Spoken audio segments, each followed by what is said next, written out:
Bienvenue tout le monde déjà. J'espère que vous allez bien. Vous avez réussi à vous réveiller plus tôt que moi.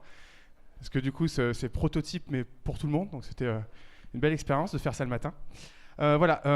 Pour présenter rapidement les Creative Morning, pour ceux qui ne connaissent pas encore, malgré le fait que vous soyez là, c'est une initiative qui est internationale, comme vous pouvez vous en douter, avec les magnifiques partenaires que nous avons juste ici là. C'est une initiative qui a pour but de vous stimuler le cerveau dès le matin, tout simplement, avec des sujets qui sont fournis généreusement par la communauté, qui sont créés par ceux qui gèrent le Creative Mornings tous les mois. Donc ce mois-ci, c'est Survival. Voilà. Et dans chaque ville, chacun a la possibilité d'interpréter le sujet comme il a envie. Donc nous, on a notre interprétation, mais les autres villes du monde, qui sont je ne sais plus combien exactement. Est-ce qu'on a le chiffre? Non, c'est juste après. Ah, encore. Ah voilà, 172. Wow. Donc voilà, ça va faire 172 interprétations du sujet survival qui est filmé donc magnifiquement par ces deux belles caméras pour nous, peut-être même 6 à New York, peut-être 12 à Shanghai, va savoir. Et toutes ces vidéos-là sont ensuite montées, assemblées, balancées sur la plateforme des Creative Mornings pour que tout le monde, tous les créatifs du monde, tous les gens qui veulent de l'inspiration du monde entier puissent s'y retrouver et découvrir plein de choses super inspirantes. Voilà.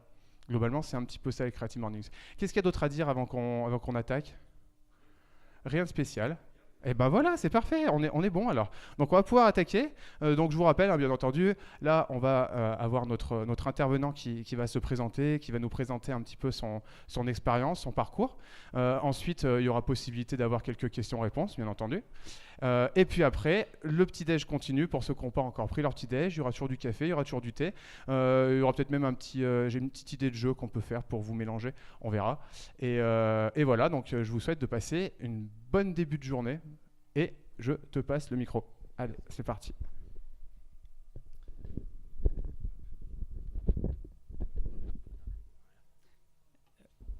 Désolé, je ne peux pas tenir le micro, mais ça va aller là. Attends, regarde. Voilà. Parfait. C'est même tout moche là, non? Merci en tout cas de m'avoir invité. J'espère que je serai à la hauteur de ce premier Creative Morning. Je vous avoue que j'ai pas bien compris pourquoi vous m'aviez invité au départ, parce que le thème Survival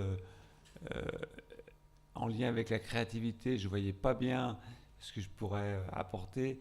Je pensais que vous alliez choisir peut-être un intervenant plus fun, un ancien candidat de Koh-Lanta ou de l'émission Retour à l'état sauvage avec Mike Horn, ou mieux peut-être le patron ou la patronne d'une agence de pub à Hénin Beaumont, comment survivre avec une mairie Front National.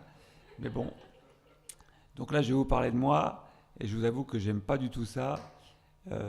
Surtout depuis mon accident, j'aurais pas fait ça il y a 1 an et demi, hein. Parler devant 50 personnes comme ça, je vais essayer de faire de mon mieux. J'ai toujours été de toute manière plus rédacteur qu'orateur, et je n'ai pas toujours été en fauteuil, ça c'est un choix plutôt récent. Je vais vous relater un peu ce qui m'est arrivé. Bon, rapidement, je suis un pur produit de la communication des années 80. Je suis un des rares ici, vu vos têtes, à avoir connu la photocompo ou intermédiaire imprimé en noir et blanc sur du papier bleu. J'ai monté une boîte en sortant de mes études. J'ai fait des études de communication dans une superbe école à l'époque, c'était la seule, les FAP. On n'y reviendra pas. J'ai fait une fac de lettres modernes. Ça, c'était les années 80. Ensuite, j'ai vendu ma première société à la société McCann, qui était une grosse agence de publicité internationale, qui l'est toujours. Puis j'ai attaqué, après avoir arrêté de fumer vers 30 ans, j'ai attaqué le sport, comme beaucoup. Je démissionnais de chez McCann le 1er janvier 2000. C'était une bonne date pour un nouveau départ. J'ai créé Extra avec un associé. Puis rapidement dans la foulée, j'ai créé Extra Sport parce que c'était une de mes grandes passions. Extra, aujourd'hui, on est à peu près 25 personnes. On a un département à communication, un département sport. Le département sport organise par exemple des événements tels que la Saint-Élion, tels que Lyon Urban Trail, Lyon Free Bike. On en fait une dizaine en tout comme ça dans toute la France. Et ce n'est pas fini. Tout allait bien. J'abordais ma cinquantaine parce que j'ai eu 50 ans. Quelques jours avant mon accident, j'étais en pleine bourre. Pleine bourre intellectuelle, pleine bourre physique, pleine bourre sportive, pleine bourre amoureuse. Tout allait bien. Et crash, le 1er avril 2014, je me suis planté en vélo. Je vais essayer de vous faire le truc un peu fun. 2-3 jours de coma, un réveil atroce, 5 jours horribles. Je ne sais pas si certains d'entre vous ont dû voir le film De Grand Corps Malade qui est sorti il y a quelques mois au ciné. Il lui est arrivé la même chose, mais lui c'était dans les années 90. Donc il a fallu attendre quelques mois que le médecin le convoque dans son bureau et lui annonce qu'il allait être sans doute, qu'il ne pourrait jamais remarcher comme avant. Bon, lui il a eu plus de chance que moi, il a remarché au final. Moi, l'avantage c'est que j'avais Internet, donc très rapidement, dans la semaine qui suit mon accident, j'ai su ce que j'avais. Lésion de la moelle épinière au niveau C6, C7. Donc j'ai su que si je ne remarchais pas dans les 3 mois, je ne remarcherais sans doute jamais. Donc l'avantage, c'est que je savais ce qui m'est arrivé. Après cette première semaine atroce à Neuro en réanimation, j'ai dû faire face à un flot absolu de gens qui venaient me voir, qui me demandaient des nouvelles. La salle d'attente était totalement pleine. Je ne savais pas comment faire. Il se trouve que chez Extra, excusez-moi, mon téléphone sonne, c'est très mal poli, pardon. Depuis les années 2010, on avait un site internet et j'animais un blog qui s'appelait Extra Bold, grossir le trait. Et donc je me suis dit, tiens, je vais continuer comme si de rien n'était, je vais publier un billet sur Extra Bold où je vais expliquer ce qui m'est arrivé. Donc j'ai publié un petit billet et tout de suite j'ai vu le succès de la chose puisque j'ai eu plus de 120 commentaires, j'ai eu plus de 6000 visites, donc très rapidement mon associé m'a dit bon super, mais tu peux pas publier ce genre de choses sur le blog de l'agence, il faut que tu te crées un blog à toi. Très bien. En tout cas, moi, ce premier billet m'avait fait un bien fou, donc j'ai décidé de continuer. Donc j'ai créé le blog Extropié, redonner la patate aux légumes. Le légume, c'était moi. Pourquoi Extropié? Puisque c'était un clin d'œil à Extra Bold. Pied, je l'ai créé avec un D, sans doute parce que je ne pourrais plus jamais m'en servir. Ça m'a donné l'occasion, en préparant un peu cette réunion, de me replonger dans tout ce que j'ai publié maintenant depuis avril 2014, parce que j'ai regardé le premier post, le premier billet, je l'ai publié le 10 avril, soit 10 jours exactement après mon accident. J'en ai publié aujourd'hui 35, dont la majorité ont été publiés quand j'étais à l'hôpital. J'ai fait 16 mois d'hôpital. J'en ai fait une dizaine depuis ma sortie en juillet 2015. En moyenne, je recueille entre 30 et 40 commentaires par publication. Excusez-moi, je tourne la page.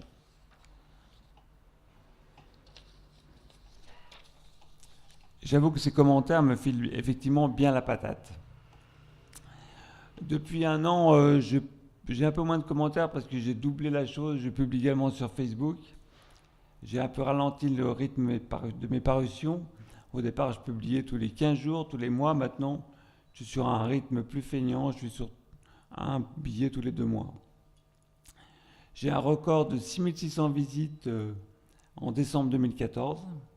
Donc ça, j'étais assez fier. Et là, donc, ça m'a donné l'occasion d'un peu tout relire en diagonale. Ça m'a fait assez marrer parce qu'il y a plein de choses que j'avais totalement oubliées. Donc j'ai retrouvé ça, ça m'a fait assez sourire. En tout cas, j'ai pu un peu décrypter. Ça correspond un peu à une longue période de résilience. Comme je l'écris dans le blog, les 3 phases: accepter, s'adapter et vivre autrement. Excusez-moi, j'ai la bouche très sèche, je bois.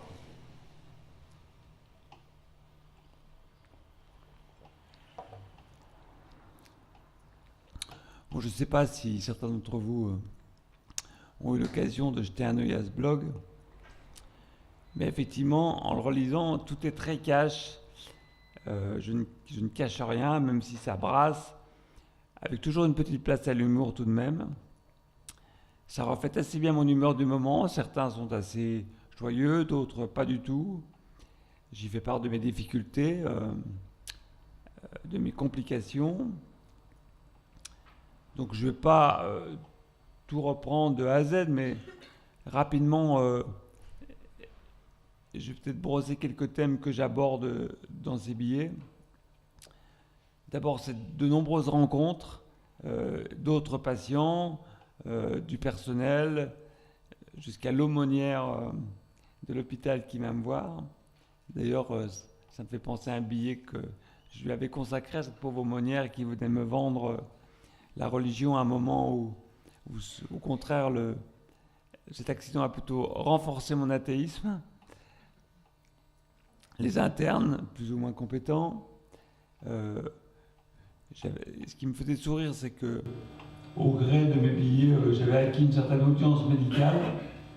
Je me suis aperçu que l'ensemble du personnel de l'hôpital Henri-Gabriel où je séjournais, voire d'autres hôpitaux, suivaient mes aventures parce que, comme ils me disaient, ça leur apportait pas mal d'indications sur le ressenti des patients par rapport à l'attitude des soignants.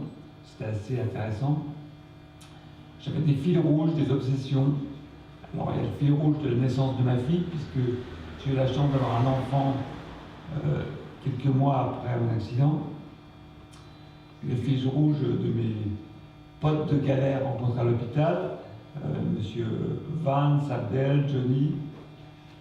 Le fil rouge de la politique, j'ai eu des têtes de Turcs. D'abord c'était Jean-François Copé, puis après il a disparu des radars. J'ai eu Nicolas Sarkozy, Donald Trump. Ça m'a bien aidé, on les retrouve en fil rouge dans tous mes billets. Une anecdote, j'avais même un jour écrit une totale fabulation. J'avais raconté que Jean-François Copé m'avait rendu visite à l'hôpital, et comme le personnel le lisait, j'ai la visite tout affolée du directeur de l'hôpital Henri-Gabriel. Comment ça, Jean-François Copé est venu vous voir, vous ne nous avez pas prévenu. Bon, c'était assez drôle.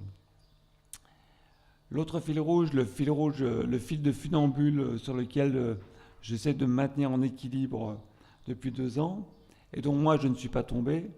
En revanche, en lisant le blog, vous verrez que d'autres patients, amis en sont tombés. Donc ça, je le raconte, c'est pas très drôle.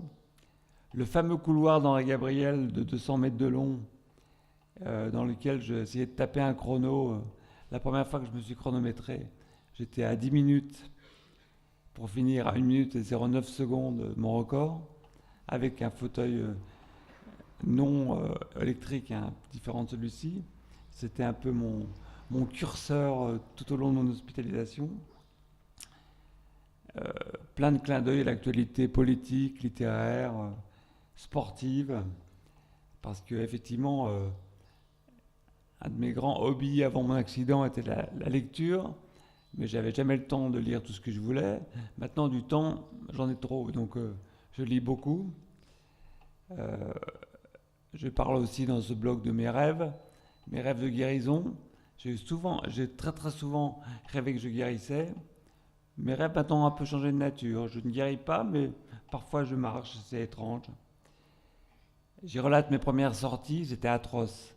C'est vrai que j'étais tellement bien dans le cocon hospitalier que mes premières confrontations avec la vie, l'extérieur, avec les valides, je ne supportais pas d'être dans une pièce avec plus de 5 ou 6 valides en même temps. Là, vous êtes très très nombreux. Mais bon, vous avez la politesse d'être assis parce que on se sent totalement là. Maintenant, ma taille est de 1m35, hein, donc comme j'explique dans le blog, c'est la taille de Tyrion Lannister de Game of Thrones. Donc je suis entouré continuellement de géants, donc vous imaginez qu'une soirée où tout le monde est debout, un verre à la main, je me sens légèrement exclu.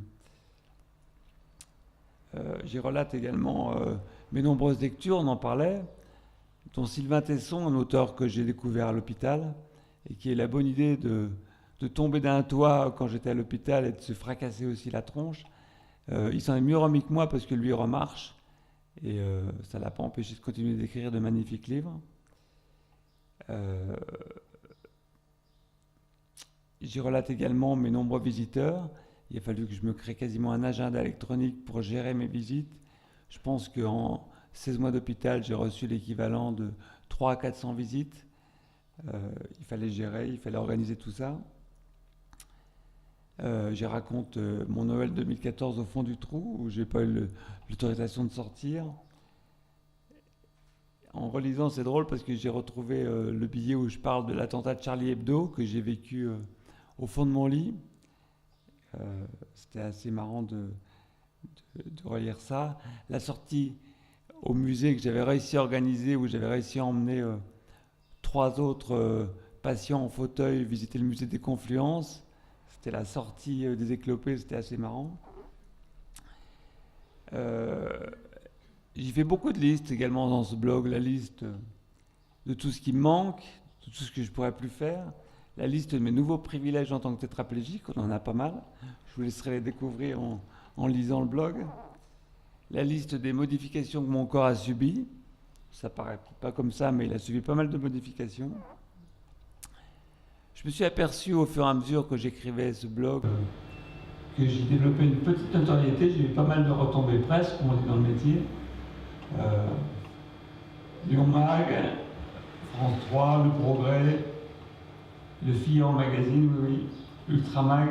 Et puis, on a eu la chance, avec mon ami Vance Bergeron, dont je vais vous parler juste après, d'être suivi par une équipe de France 2 pendant 1 an, dans le cadre d'un projet qu'on a préparé, puisqu'on a participé avec Vance Bergeron, qui a eu le même accident que moi, en même temps que moi, qui est chercheur au CNRS, et avec lequel on a développé une expérience sportive, puisqu'on a participé au premier cibathlon à Zurich en octobre dernier. Et le but du jeu pour nous était de pédaler avec les jambes, grâce à une électrostimulation qui nous stimule les muscles des cuisses. Donc France 2 nous a suivis pendant 1 an et a construit un documentaire de 52 minutes qui va bientôt sortir, qui s'appelle Infiniment Humain, que j'ai eu la chance de visionner il y a peu de temps. Bon, c'est pas extrêmement drôle, hein, c'est plus Arte que TF1, mais ça va être diffusé prochainement.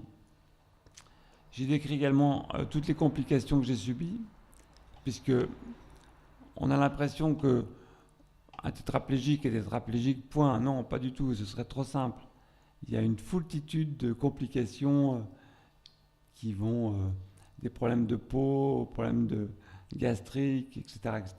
Enfin, je n'ai une liste pas possible. Parfois, on se dit, on aimerait bien être que handicapé. Enfin, j'ai décrit la préparation laborieuse de ma vie en dehors de l'hôpital, parce qu'il fallait préparer beaucoup de choses, ma sortie, mon retour au boulot, parce que j'ai eu la volonté et la chance de pouvoir rebosser tout de suite.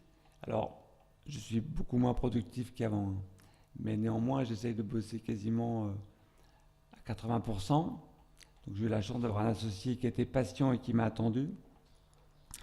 Mon retour à la vie civile parmi les valides, ça je vous explique que ça n'a pas été toujours simple.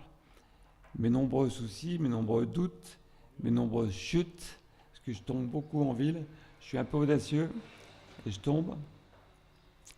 Je vous ai parlé de l'expérience de pédalage sous électrostimulation, c'était assez marrant.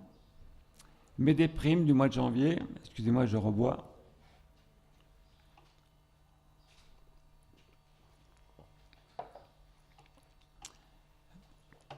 En tout cas, je vous parle de mes déprimes, mais ce blog a eu l'immense avantage de me servir d'antidépresseur, ce qui m'a évité d'en prendre, ce qui n'est pas le cas de beaucoup de mes copatients d'Henri Gabriel, ce qui m'a évité de recevoir la visite régulière de psy. La psy est venue une fois.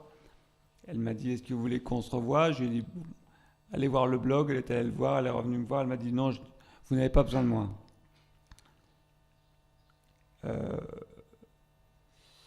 J'y décris également donc, les premiers pas de ma fille Agathe, ma vie assise, ma vie couchée. Je passe beaucoup de temps couché et le reste assis. Je ne me suis pas retrouvé à la verticale depuis bien longtemps, depuis en tout cas ma sortie de l'hôpital.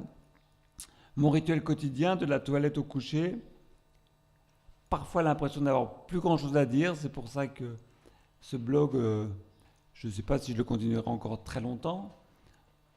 J'essaie pour l'instant d'être assez régulier, de le sortir, de publier quelque chose tous les 2 mois. Je pense que je vais encore un petit peu continuer. Le jour où j'aurai plus rien à dire, j'arrêterai. J'ai décrit mes nouveaux horizons, mes espoirs adaptés, pour reprendre l'expression de Grand Corps Malade.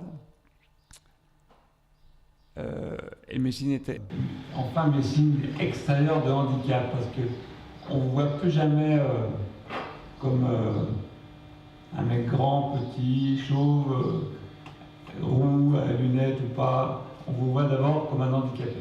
Donc, quel que soit l'endroit où je vais, quand j'enlève une table au resto, je dis allô, c'est le mec en fauteuil, vous savez, vous pouvez me réserver ma table habituelle, il voit tout de suite qui je suis. Alors, sans rival ou pas, ça je sais pas. Je constate qu'on survit très bien au handicap en France aujourd'hui. En tout cas, le handicap est pris en charge médicalement et financièrement. En revanche, ce qui est moins pris en charge, c'est le retour à une vie normale. D'après les statistiques de l'INSEE, on serait entre 500 000 et 1 million de fauteuils en France. Je ne sais pas vous, mais moi je ne les vois jamais. Je sors pourtant en ville tous les jours, je prends le bus, je me balade sur les trottoirs, je croise extrêmement rarement des fauteuils. Donc où ils sont, ils se cachent. Donc ils survivent, mais chez eux. Donc moi j'essaie de survivre à l'extérieur. Voilà ce que je peux vous dire. Je vous invite à aller voir le blog si ça vous amuse et à me laisser des commentaires, j'en serais ravi. Voilà, si vous avez des questions, je vous écoute.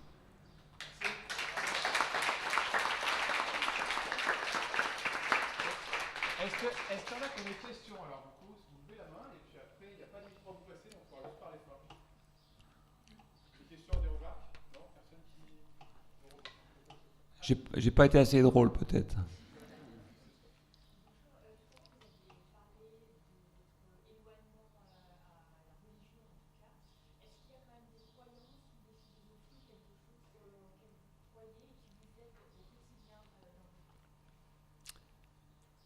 Je vous avoue que non. Non, je suis un indécrottable athée. Et puis, ce que j'avais dit à l'aumônière qui était venue un jour, alors j'avais le temps en plus de parler avec elle, donc on avait entamé une longue conversation. Je lui avais dit que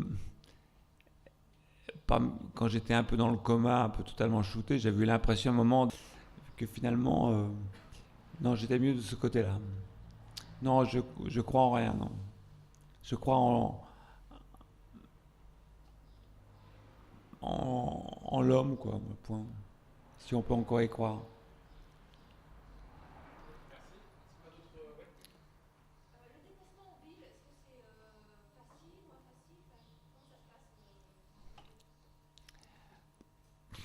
Non, mes premières aventures en ville étaient vraiment hyper galères. Hein. Déjà, pour moi qui suis tétra, c'est-à-dire que je ne peux pas bouger le bas et le haut, je le bougeais un peu, mais enfin, je suis quand même affecté sur les mains.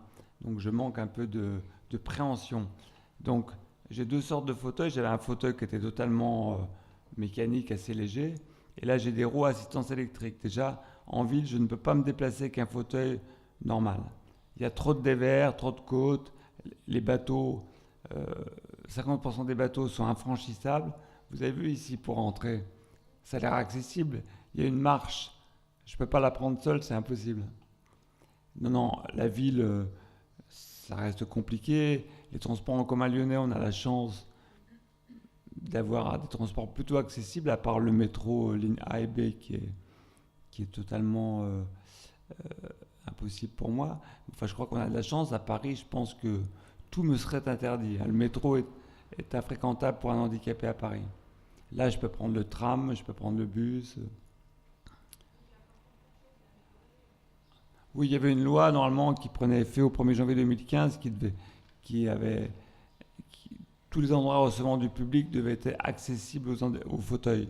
Je crois que ça a été repoussé et il n'y a pas un resto à Lyon, il n'y a pas un établissement public où je peux entrer sans aide. Après, il faut que je trouve une table à ma hauteur, parce que souvent elles sont trop basses.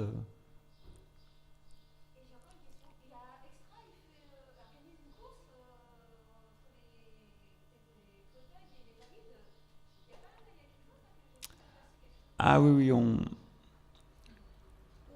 on a enfin, je me suis un peu spécialisé, on travaille pour Handicap International maintenant. Et on a organisé 2 courses pour eux qui s'appellent Sport Ensemble.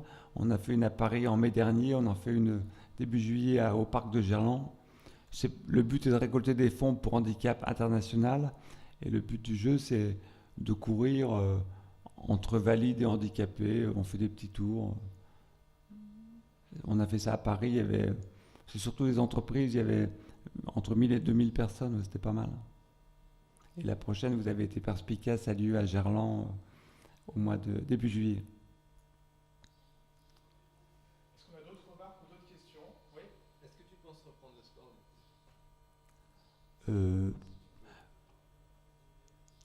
Franchement, non, parce que aujourd'hui c'est très limité. Quand on voit le handisport, on nous propose à l'hôpital de faire du ping-pong, du volley. Je ne vous explique pas l'habileté dans les mains. Non, le seul truc qui pourrait m'amuser, c'est de faire du vélo à bras. Donc là, je vais sans doute acquérir un vélo 3 roues avec un système de pédalage au bras, avec assistance électrique. Comme ça, je pourrais me balader. Après, faire du ski, on m'a proposé 10 fois. D'abord, j'ai oublié de vous dire que parmi mes nombreux effets indésirables, je ne thermorégule plus. C'est-à-dire que l'hiver, j'ai toujours très froid, et l'été, j'ai toujours très chaud. Je ne transpire plus. C'est un avantage. Je fais des économies en déodorant. Mais donc, aller faire du ski l'hiver, d'abord, j'ai peur d'avoir très froid. Et puis, dans une baignoire avec monoski entre les jambes d'un moniteur. J'ai trop fait de ski, j'ai trop pris mon pied en faisant du ski pour en faire dans ces conditions. Et puis, on a un projet avec Monsieur Bergeron, le chercheur au CNRS. On a monté une assoce qui s'appelle Hans. Le but du jeu est d'ouvrir une salle de sport dédiée aux blessés médulaires. Donc, c'est surtout pour travailler les bras, les épaules, le dos, et puis essayer de démocratiser notre système de pédalage avec électrostimulation. Donc ça, on est en train de le monter à Lyon, et le but du jeu ensuite, si ça marche, c'est peut-être d'en ouvrir dans d'autres villes. Une start-up. D'autres remarques ou d'autres questions? Moi j'en ai une alors. Est-ce que tu veux faire un appel à tous les créatifs qui sont là ou inspirants créatifs pour justement apporter des choses qui peuvent justement apporter à ton type de survie que tu as décrit dans ta présentation? Tu les amèneras à quoi? On parlait peut-être du design urbain, mais est-ce que tu vois d'autres axes qui pourraient être intéressants? Je ne sais pas, je pense qu'aujourd'hui, le handicap est... Moi, je considère qu'on peut rire de tout, donc... ça a toujours été ma philosophie de vie, hein. C'est ma croyance, c'est que je crois surtout dans l'humour. Donc moi, j'ai toujours ri de tout.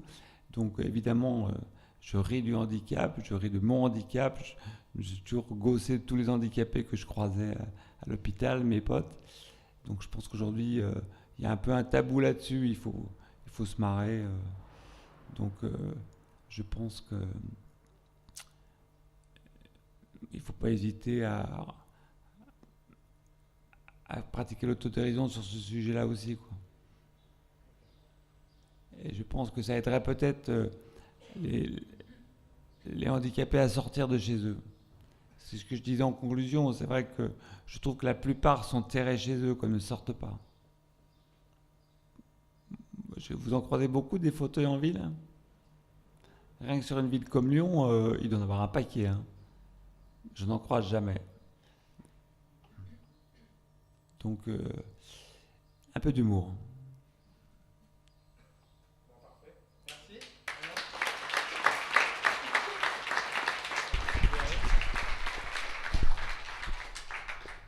Donc appel à tous les designers urbains, il faut retaper toute la ville pour que les fauteuils puissent sortir et qu'ensuite on fasse de l'humour avec ce sujet-là, histoire qu'on puisse tous se marrer ensemble. C'est bien dans l'esprit des Creative Morning, ça, c'est parfait. Donc il reste normalement pas mal de petits déjeuners, non? Ouais. Il faut tout manger. Comme ça, Octavie, elle est contente, parce qu'Octavie, elle fait des bons petits déjeuners, avec que des produits locaux, que des trucs qui sont super bons pour la santé, tout ça. Donc normalement, tous ceux qui ont pris leur petit déj, vous devrez avoir la pêche jusqu'à ce soir. Voilà. Merci à tous d'être venus pour ce Creative Mornings. On vous donne rendez-vous pour le prochain, avec le prochain thème. On communiquera tout ça sur la page et tout le reste. Cédric, je crois que c'est ton moment. Ouais, c'est le moment recrutement, je crois. Ouais, c'est ça. Bonjour. Moi, je voulais déjà remercier pour ce premier Creative Morning. Je voulais te remercier, Michel. C'était de ce témoignage, c'était fort, c'était doux, c'était drôle, prenant. Voilà, je pense que toi aussi, ça t'a touché de faire ce témoignage. Je voulais te remercier vraiment d'avoir passé ce cap et pour oser nous raconter ton histoire ce matin. Voilà. Merci beaucoup à toi. Voilà. Non, mais ça montre que l'écriture, la créativité peut soigner, peut faire du bien. Et voilà. Alors, c'était la page publicité, c'est ça que tu voulais dire. Alors, vous savez, c'est les premiers Creative Morning. Donc, on a limité ça aujourd'hui à 50 personnes normalement. Mais demain, on devrait être... voilà, c'est quelque chose qui va vivre sur différents tons dans les interventions des matins. Là, on était dans l'intimité. Demain, on sera... je ne sais pas, on ne sait pas encore. Le prochain thème, c'est l'égalité. Donc, on est en train de chercher comment l'exprimer. C'est quelque chose qui devrait vivre donc chaque mois pendant longtemps ici à Lyon. Et pour ça, on cherche des énergies. Alors, on cherche plusieurs types d'énergie, évidemment. On cherche ici, tout le monde est bénévole. Même le lieu nous a été prêté. Donc voilà, on cherche des énergies, on cherche des sponsors, parce que si possiblement les petits déjeuners étaient gratuits, ce serait super. Voilà, on pourrait inviter plus de monde et avoir des jolis témoignages. Et pour tout ça, n'hésitez pas à nous écrire sur la page Facebook des Creative Morning Lyon, sur lequel on vous répondra. Et vraiment, on cherche de l'aide, de l'énergie pour faire de ces moments-là des jolis moments du matin, comme on vient d'avoir là. Voilà. Merci à tous d'être venus, en tout cas pour ce premier. C'est assez incroyable, hein, ce nombre, mine de rien, de gens qui avaient répondu présent, et on voulait vous en remercier. Au mois prochain, voilà, on fait ça. Merci à vous. Bonne journée.